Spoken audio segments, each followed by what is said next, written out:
Suryani dari kelas 12 pemasaran 3 ingin menjelaskan tentang manajemen inventory bisnis retail.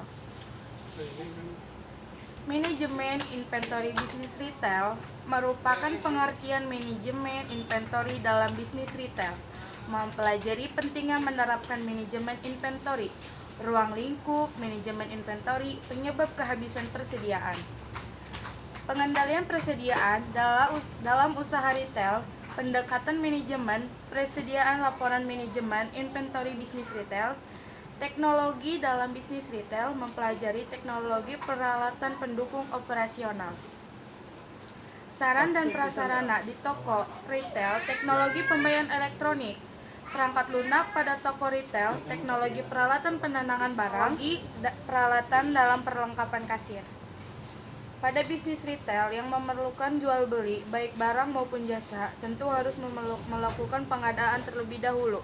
Misalnya, kita menjual berbagai alat tulis, maka perlu menyiapkan berbagai keperluan alat tulis untuk dijual kembali. Inventory dalam bisnis retail. Kita sering melihat berbagai promosi yang dilakukan untuk memasarkan produk. Guna melakukan promosi, kita perlu memahami tentang konsep manajemen inventory yang penting dalam aktivitas promosi. Seorang retailer harus memastikan toko memiliki cukup barang yang dipajang untuk memenuhi kebutuhan pelanggan. Persediaan merupakan semua stok yang ada, stock in hand, pada waktu yang telah ditetapkan, termasuk barang di rak tampilan, rak display, di ruang belakang, dan area aman lainnya, gudang toko. Adapun melakukan persediaan stocking menjadi aktivitas dalam menggabungkan semua daftar barang dagangan yang saat ini berada di dalam retail, serta melihat persediaan yang habis lewat mengumpulkan barang stock in hand yang tersisa. 1. Pengertian menerapkan manajemen inventory. Manajemen inventory memiliki peran penting dalam perkembangan bisnis retail. Lalu, apa saja peran penting manajemen inventory dalam bisnis retail?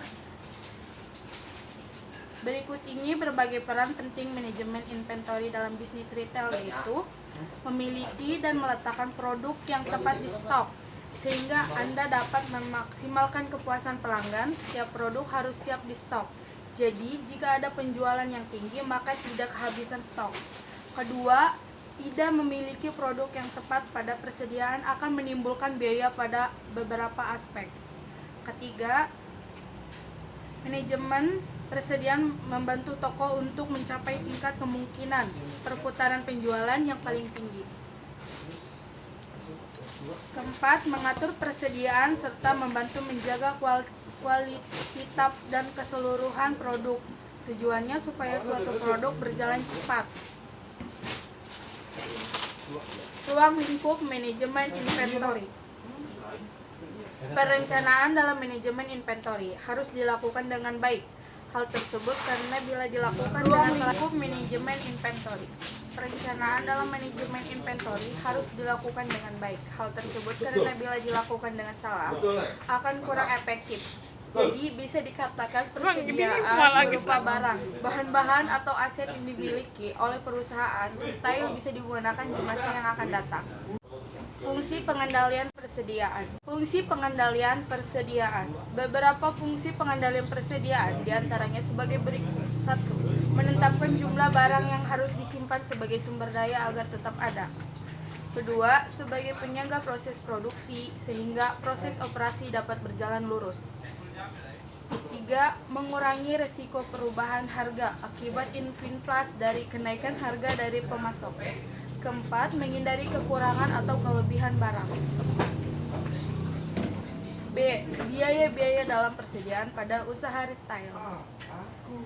Pengadaan berbagai persediaan bisnis retail memerlukan biaya atau modal terlebih dahulu. Berikut berbagai biaya yang perlu disampaikan dalam bisnis retail. 1. Biaya pemesanan atau order cost. Biasanya pemesanan identik dengan biaya-biaya yang berhubungan dengan kegiatan pemesanan barang, mulai dari penetapan pemesanan order hingga tersedianya barang tersebut. Biaya pemesanan biasanya tergantung pada frekuensi pemesanan dilakukan beberapa kali pemesanan. Jenis-jenis biaya pemesanan sebagai berikut. A. Biaya komunikasi seperti biaya telepon, biaya faksimal, dan surat menyurat. B. Pemrosesan, pemesanan dan biaya ekspedisi. C. Biaya penangkapan atau packing. D. Biaya pengiriman, biaya upah dan biaya transportasi. E. Biaya pemeriksaan penerimaan, holding cost atau carrying cost. 2. Biaya penyimpanan, holding cost dan carry cost. Biasanya penyimpanan identik dengan biaya yang diperlukan untuk penyimpanan barang-barang yang telah dipesan. Biaya-biaya penyimpanan diantaranya sebagai berikut. A. Biaya untuk fasilitas penyimpanan seperti biaya penerangan, biaya sewa gudang, serta biaya alat pengatur suhu dan kelembapan. B. Biaya keuangan. C. Biaya modal. D. Biaya perhitungan fisik dan konsilasi laporan stock tax cost. Akibat pencurian, perusakan atau perampokan. F. Biaya asuransi. G. Biaya penenangan dan penyusutan persediaan. H. Biaya untuk pelaksanaan gudang. I. Biaya akibat perubahan harga. Nomor 3. Biaya kehabisan atau kekurangan persediaan bahan, stock cost. Biasanya kehabisan atau kekurangan persediaan bahan identik dengan biaya timbul akibat tidak tersedianya bahan yang diinginkan pada saat diperlukan. 4. Peralatan pendukung operasi kasir, antara lain berupa money decoder, EDC, kartu kredit atau kartu debit. Money detector digunakan untuk mendeteksi uang palsu. Nomor 5. Perlengkapan kasir merupakan perlengkapan terhadap alat kasir yang digunakan antara lain kertas, struk, pita, printer, bak pengeset uang, stempel lunas, dan berbagai ATK yang diperlukan.